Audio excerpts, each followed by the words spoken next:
Good evening, hello and welcome to Tacks. I'm Anusha Soni. There has been a showdown in Parliament over the Adani saga. After a scathing report by Hindenburg Research Foundation, the Adani Group had to call off their 20,000 crore FPO. The fall of the Adani stocks has caused a bloodbath in the stock markets. Though the markets have stabilized, there's a complete ruckus on the floor of the House and Parliament. The opposition demands a joint parliamentary committee or an investigation monitored by none other than a Supreme Court judge or perhaps the Chief Justice of India. The government continues to maintain that this is not a matter that concerns the government at the policy level. And as far as institutions like LIC and SBI are concerned, they are well protected and not overexposed. Congress party, along with other opposition camps, continues its belligerent attack on the government. Well, is there any substance to these allegations of the opposition?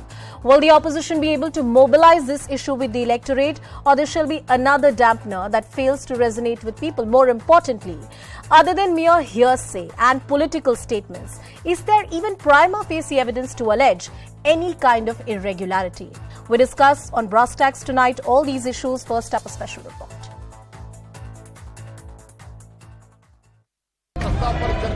Ruckus, disruption and fireworks at the Parliament. The opposition is up in arms against the centre over the Adani matter. The opposition parties kept up the pressure on the ruling government for a third consecutive day in the Parliament today. They are demanding a detailed response from the government on the Adani Group crisis and the risk it poses to the public sector institutions like LIC and SBI. The government kept urging the opposition to let the proceedings begin and then the issue can be discussed. But the opposition continued with its protest. संसद का ये समय अमूल्य समय है, ये बहुत अमूल्य समय है। मैं निवेदन करता हूं, कृपया अपने सीट पे जाइए, चर्चा शुरू करिए। The Congress party also took out a nationwide stir today and demanded an impartial probe into Hindenburg report. Former party president Sonia Gandhi penned a scathing article in a leading daily and alleged that LIC and SBI were forced to invest in poorly managed companies which were owned by the government's chosen friends. सरकार को discussion allow करना चाहिए। आप देखना पूरी कोशिश होगी और ये सरकार नहीं, मोदी जी पूरी कोशिश करेंगे कि पार्लियामेंट में अदानी जी का डिस्कशन ना हो जाए। हमारा मुद्दा ये है जो आज गड़बड़ी पूरे देश में हो रही है, नेशनली और इंटरनेशनली जो ये सब्जेक्ट आज उठा है, इसके ऊपर मोदी जी जवाब दें। While speaking to News 18 Group Editor-in-Chief Rahul Joshi, Finance Minister Nirmala Sitharaman spoke about the matter and claimed that SBI and LIC's exposure is well within the permitted limits. Indian banking sector today is at a comfortable level. One instance, however much talked about globally it may be, I would think is not going to be indicative of how well Indian financial markets are governed. Not only this, SBI chairman, while speaking to CNBC, claimed that their overall exposure in the Adani Group is just about 0.88% of the loan book. But the opposition plans to continue to corner the government until their demand for a JPC probe is met. The parliament hasn't functioned for a single day since Finance Minister's budget speech. The BJP questions for how long will the exchequer's money would be wasted like this. Congress continues to demand accountability. Well, yes, opposition has all the right to demand accountability, but we talk about what substance is on record. As I said earlier, is there even prima facie evidence available in the public domain by authorities or by any regulator or by trusted institutions in this country to claim that this nature of so-called scam really happened? Joining us on the broadcast is Tushar Gupta. He's a senior editor of the Swaraj magazine. Gurdeep Sapal, who's a spokesperson of the Congress party. Mr. Rashid Kidwai, who's an author and senior journalist, is with us on the broadcast. Professor Aman Agarwal, who's the director of Indian Institute of Finance, and Dheeraj Sharma, who's the director from IIM Rohtak. Good evening, gentlemen. Thank you so much for speaking with us. Gurdeep Sapal, I'm coming to you first. There's a demand that the opposition has made on the floor of the House. help our viewers understand, help the electorate, help the people understand what is the evidence on record to demand this kind of joint parliamentary committee. I remember when there was the coal scam, when there was a 2G, there were scathing reports that had come in from the CAG office, which is a constitutional body recognized in this country. Based on a report which is of foreign origin, whose credentials may be doubted, can we really demand an inquiry of this nature? Yeah.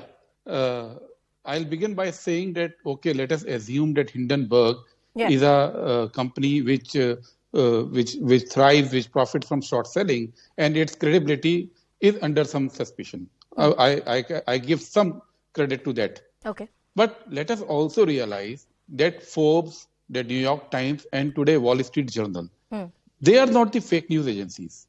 In last 4 days, they have come out with multiple reports. Today, if you have read Wall Street Journal's report today, they have clearly brought out that one of the investors, offshore investors, was Opal Investment.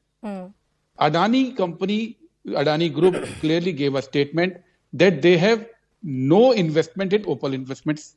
They have no link with Opal Investment. Wall Street Journal did its own investigation and came out with the fact that Opal Investment is floated by TrustLink, whose directors are Vinod Adani, the brother of Gautam Adani, and Subir Mitra, who is the CEO of Adani Power. Now, same company is investing into Adani Power. Now, Wall Street Journal is not a fake news, a doubtful news platform. It's a credible, one of the most credible newspapers globally. How can we ignore this? Okay. How can we say that these multiple instances of round-tripping the investment through offshore companies, through shell companies, is without any basis? Has government done any investigation? Modi ji has time and again said that he will be acting against the shell companies. He has said it from Lal Killa, he has said it from in the parliament. He has always claimed that he has acted very strongly against these shell companies. Why is government not doing? And let us also realize, Mr. Sapal, for the benefit of our viewers, the core and the fundamental argument that you have made here is that Wall Street Journal and certain other foreign publications are publications which have some credibility. And if there are any kind of allegations which are made in those publications, then are you really saying that on the basis of that there can be a joint parliamentary committee constituted by the Parliament of India? More importantly, you're a learned man, and I ask this question to you. Can a criminal investigation be initiated in this country based on newspaper reports? What's the law of the land? Yes. I ask you, sir. I'll just remind your viewers that there was a case called Bofor's case. There was a news report by Swedish radio, just a news report. On the basis of that report, the entire thing unraveled. A JPC was formed. Later, it was proven that that was a all false case. That's a separate matter. But JPCs and investigations are done only on the basis of reports. Do you think that first some Indian agency will give, only then Indian government will act? Indian government will not act on any other reports? And also, let us also be very clear about it. This Benami transaction, Benami purchase of shares through a round-tripping thing is a crime under money laundering. It comes under ED. It comes under ED's powers, and the maximum punishment is 7 years. It's a very serious crime. ED, we know, has been proactive in last few years. Why is ED silent on this? These are not small allegations. These are proven allegations by foreign media. These are proven allegations even by some journalists in India. Then it did not take off.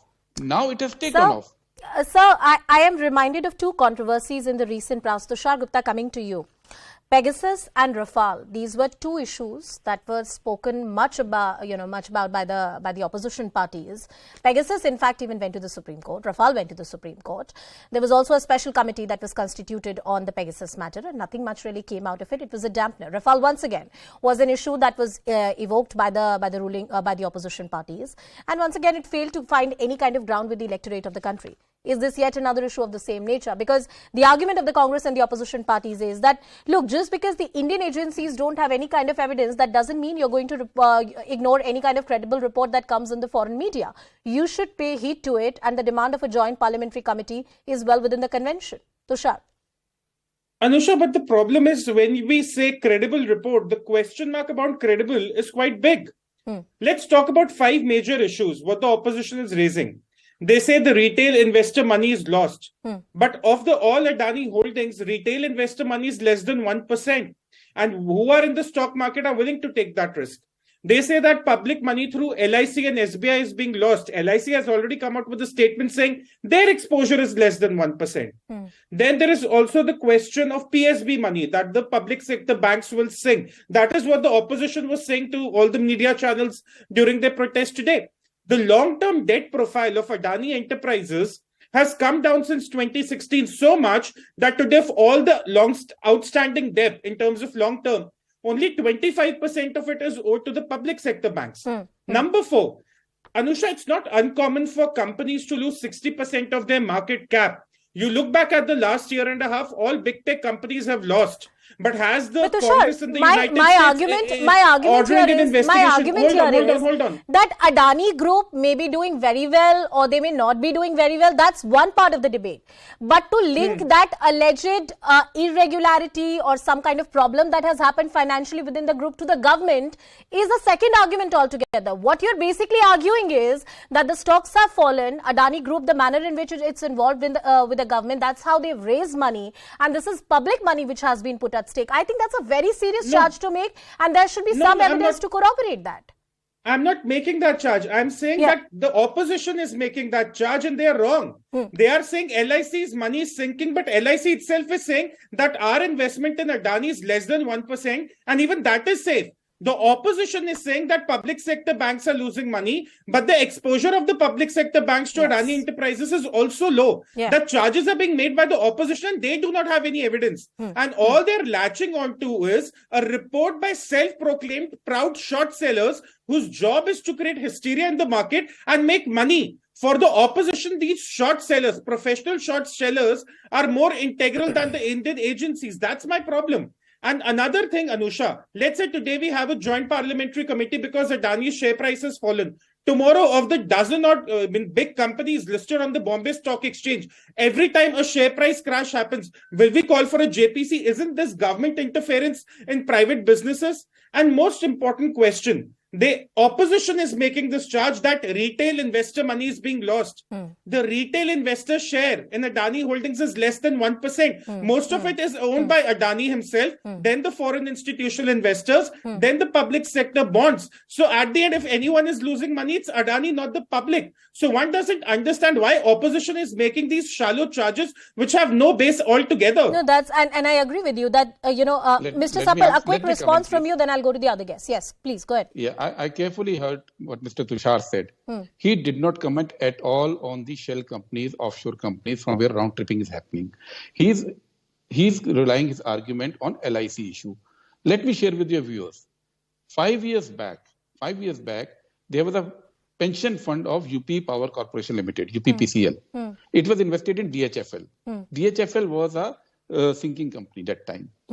Modi government went ahead, arrested the former CEO, the CFO, the board people of that of UPPCL, and they were behind bars for, I think, more than 3 years.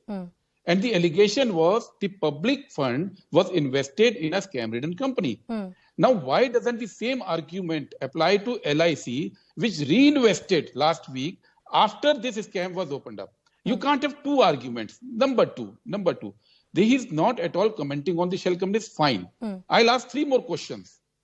In how many cases abroad, Modi government has given sovereign guarantee to the biddings made by Adani Group? How many companies? How many projects in India have been taken over by Adani Group after NCLT's decisions, which is other companies handed over to Adani's? And third is, what is the average size of haircut, which is the rebate in the banking transactions, which is dues, banking dues, which has been given to Adani Group? It will clarify the relationship of Modi government and Adani Group. So they're not talking about it. They're hiding behind either it is an attack on India. Today I read the tweet by Virendra Sehwag. No. Mr. Sapal, one second. No, you raised some pertinent questions. I'm giving that to you. You've raised some pertinent questions. You've raised certain technical questions. But the absence of this information in the public domain or sketchy details available in the public domain doesn't in any way prove the government guilty. Yes, there are grounds on which perhaps... Sir, please let me finish my argument, and then we can take this to other panelists as well, who are with us on the broadcast. Allow me to and the fact that there are various details which are still awaiting answers. Perhaps the regulators are the best placed people to answer all these questions. I want to take these questions to Professor Aman Agarwal and Dheeraj Sharma as well. Sir, I'll come back to you. Sir, I'll come back to you. I want to bring in other guests as well into the discussion. Professor Aman Agarwal, coming back to you. There are some serious questions that have been raised by the opposition parties, including the Congress party. This entire bogey of allegations that there is some kind of special relationship that exists between the government and the Adani Group, do they have any kind of prima facie evidence available on record to accuse the government of these misdoings? You see, first of all, there is no evidence of any nature which is there which clearly shows any kind of collusion between either the government or even public sector undertakings and the Adani Group in particular. It is very, very normal for banks and financial institutions to invest in large corporations and the shares of large corporations so that they can earn revenue, which gets given out in the form of, savings, interests and dividends at times even to the government of India. So this is done in a very calculated manner. I think both the chairmen of large corporations which have been accused have come out and made statements stating that the total investment in these group is very small, is minuscule, not small, but minuscule to the effect has no impact on the revenue generation of these banks, and it is nothing to do with the main functioning of these banks or LIC, which is an insurance company. So it's no use making hue and cry out of this. However, you see, we have made a lot of noise of a news which came from overseas, which also had little relevance going forward. And it came at a very specific time when the budget of this country was being launched and was to be debated in the parliament. And then also to the fact that there were one of the large companies where the chairman was holding a top rich position in the world, who had been acclaimed recently, had certainly been brought into question, and there has been a low valuation as a result of what news came in.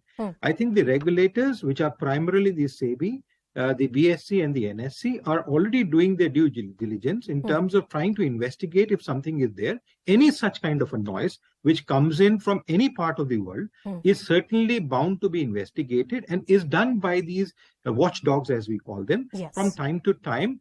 And they don't need to come out in public media or report to public at large immediately till a substantial evidence is found.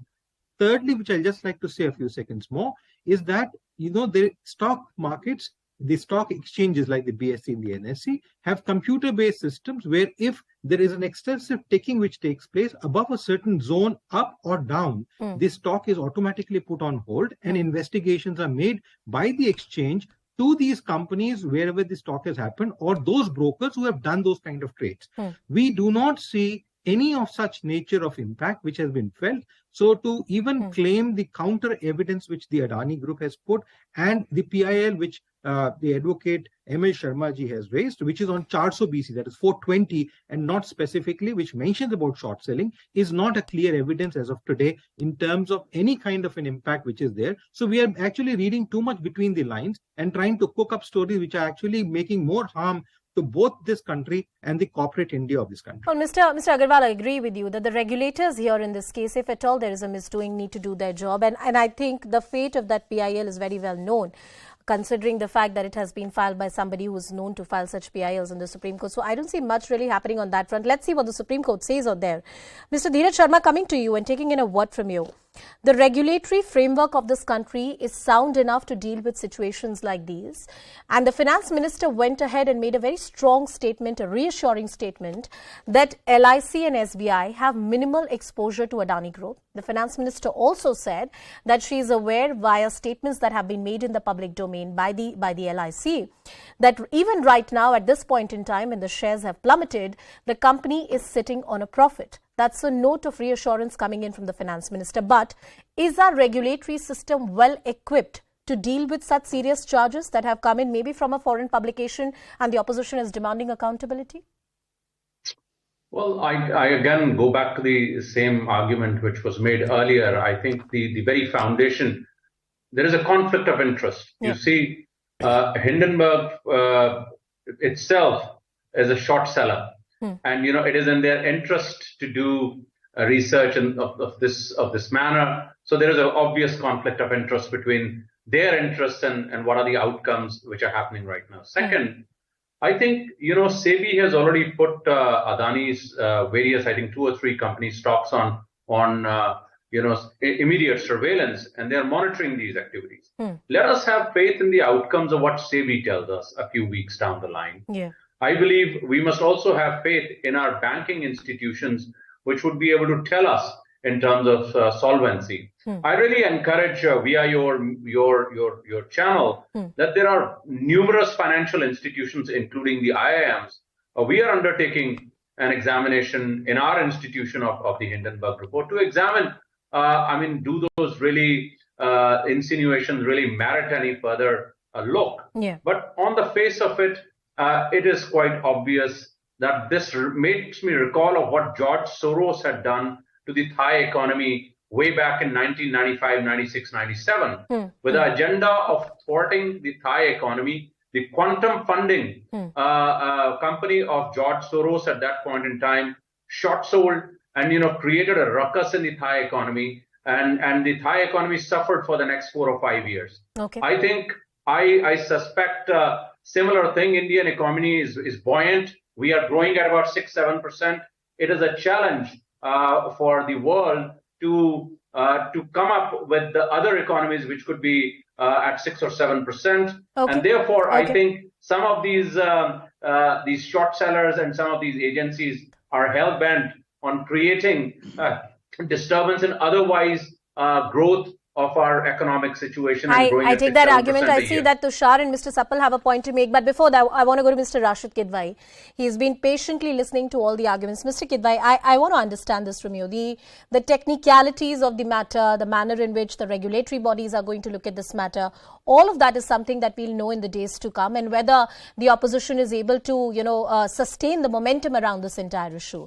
But do you really think that this is one issue which they can take to the people and say, look, the government is not really doing its job? Because that's, end of the day, it's the political messaging that needs to go right. Mr. Kidwai.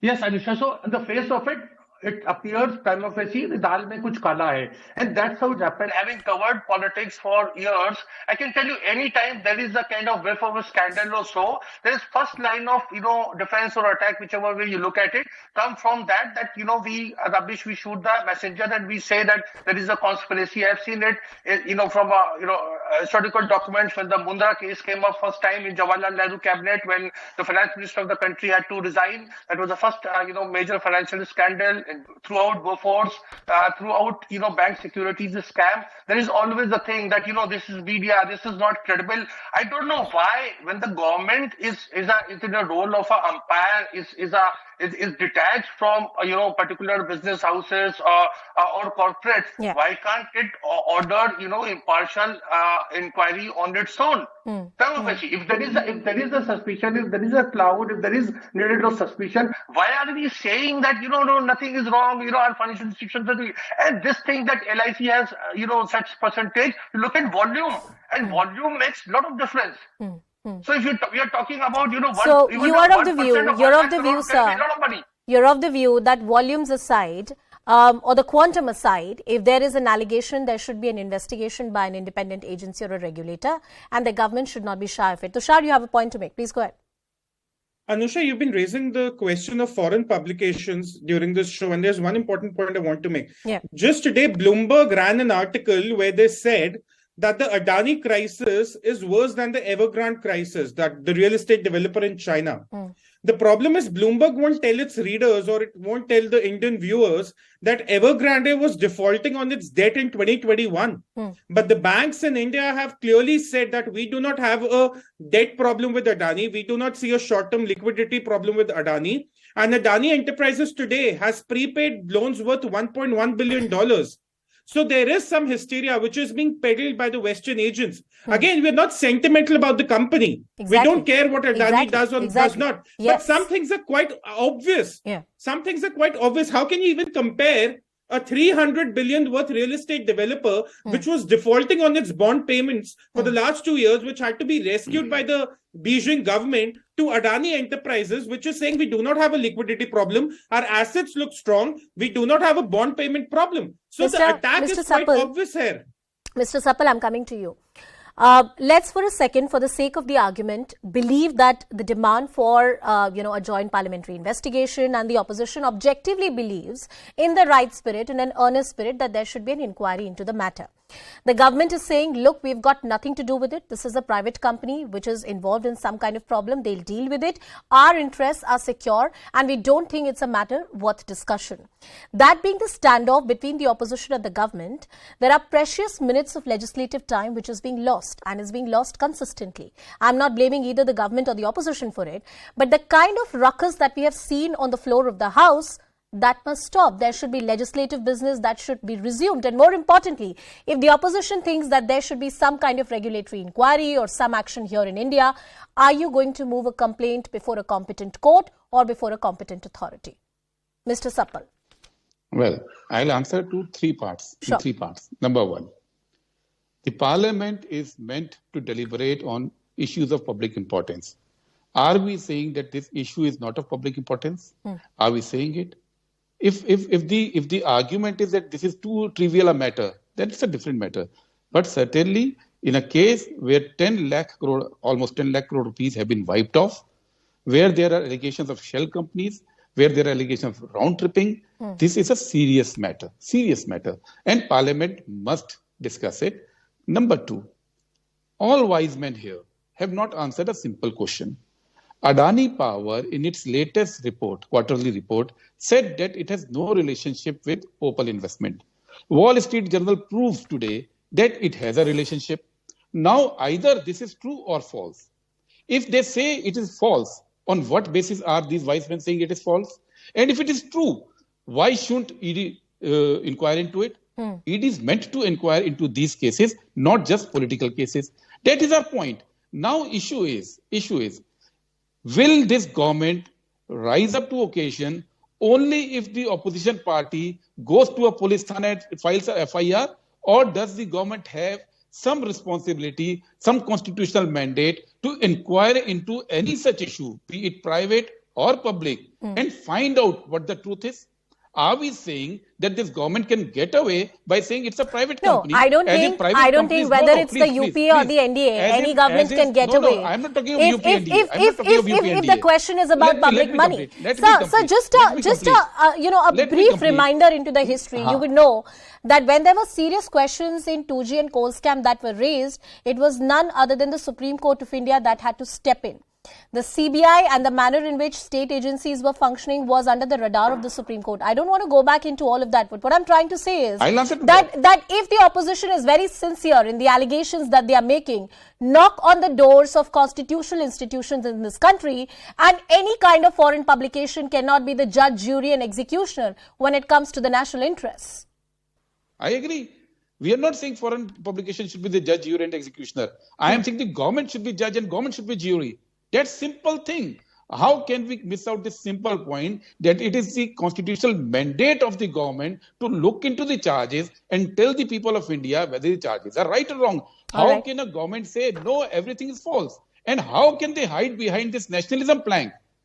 This nationalism plank, I just now heard on your show also that it is hurting India's growth story. As if any big businessman has got right to commit any irregularity, then why have you created corporate ministry? I think that kind of narrative will only dissuade us from the merit of the case. So I'm not going to indulge with that. I'm short of time. I thank you all for joining us on the broadcast, and I'll conclude the debate, gentlemen, by saying that if there are any allegations of irregularities that have been made, then the constitutional bodies and institutions here in India should investigate on these matters. Any kind of foreign publication, foreign authorities or government cannot sit in judgment and be the judge, jury and the executioner. We are slipping into a very short break. On the other side, the Ramcharitmanas showdown. Is Astha being politicized by certain parties in the state of Uttar Pradesh and Bihar?